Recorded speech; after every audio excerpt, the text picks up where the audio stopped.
ராமநாதபுரம் மாவட்டத்தில் புதிய விமான நிலையத்தை உருவாக்குவதற்காக தமிழ்நாடு அரசு 2 இடங்களை தேர்வு செய்துள்ளதால் தென்மண்டலத்தின் சுற்றுலா மற்றும் பொருளாதாரம் அசுர வளர்ச்சியடையும் என எதிர்பார்க்கப்படுகிறது.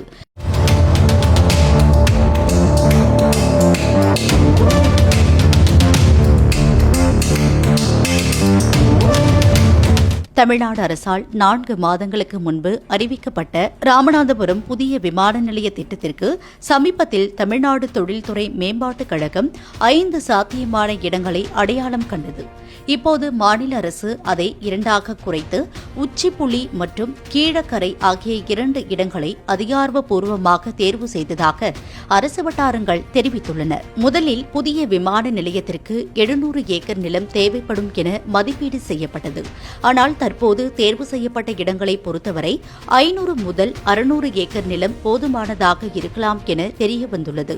உச்சிப்புலி மற்றும் கீழக்கரை ஆகிய 2 இடங்கள் பொருத்தமானதாக இருந்தாலும் ராமநாதபுரத்திற்கு அருகில் வேறு பொருத்தமான இடத்தையும் TIDCO தேட வேண்டும் என்றும் மாநில அரசு கேட்டுக் கொண்டதாக தகவல் வெளியாகியுள்ளது. கடந்த ஆண்டு செப்டம்பரில் சிவில் விமான போக்குவரத்து அமைச்சகம் தமிழ்நாட்டில் மண்டல விமான இணைப்பு திட்டத்தின் கீழ் ராமநாதபுரத்தில் விமான நிலையம் அமைக்கவும் பயணிகள் முனையம் மற்றும் பிற வசதிகளை ஏற்படுத்தவும் கேட்டுக் கொண்டது. அதன் பேரில் இந்த ஆண்டு மார்ச் மாதம் தென் மண்டலத்தின் சுற்றுலா மற்றும் பொருளாதார வளர்ச்சியை ஊக்குவிக்கும் நோக்கத்துடன் ராமநாதபுரம் விமான நிலையத்தை கட்டமைக்க மாநில அரசு முடிவு செய்துள்ளது.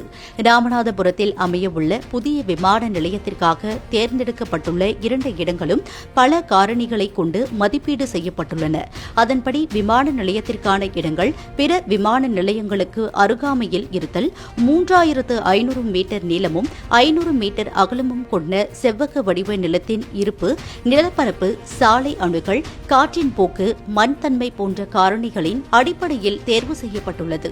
மேலும் இப்பகுதியில் அகற்ற முடியாத பெரிய தடைகள் எதுவும் இருக்கக்கூடாது என்றும் தெரிவிக்கப்பட்டுள்ளது. தொடர்ந்து இந்திய விமான நிலைய ஆணையம் இப்பகுதியில் சாத்தியக்கூறு ஆய்வை நடத்திய பிறகு அடுத்த ஆண்டுக்குள் மாநில அரசு 2இல் ஒரு இடத்தை இறுதி செய்யவுள்ளது. தற்போது ஆயிரக்கணக்கான பக்தர்கள் ரயில் மற்றும் பேருந்து மூலம் ராமேஸ்வரத்திற்கு வருகிறார்கள்.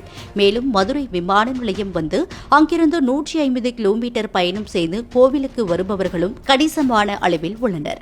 ராமநாதபுரம் மாவட்டத்தில் பல கோவில்கள் இருப்பதால் இந்த புதிய விமான நிலையம் விருதுநகர், சிவகங்கை மற்றும் புதுக்கோட்டை போன்ற அண்டை மாவட்டங்களுக்கும் பயனுள்ளதாக அமையும். குறிப்பாக பரந்தூர் மற்றும் ஒசூர் ஆகிய இடங்களில் திட்டமிடப்பட்டுள்ள புதிய விமான நிலையங்களை தொடர்ந்து தமிழக அரசு கவனம் செலுத்தும் 3வது முக்கிய விமான நிலைய திட்டம் இது என்பது குறிப்பிடத்தக்கது.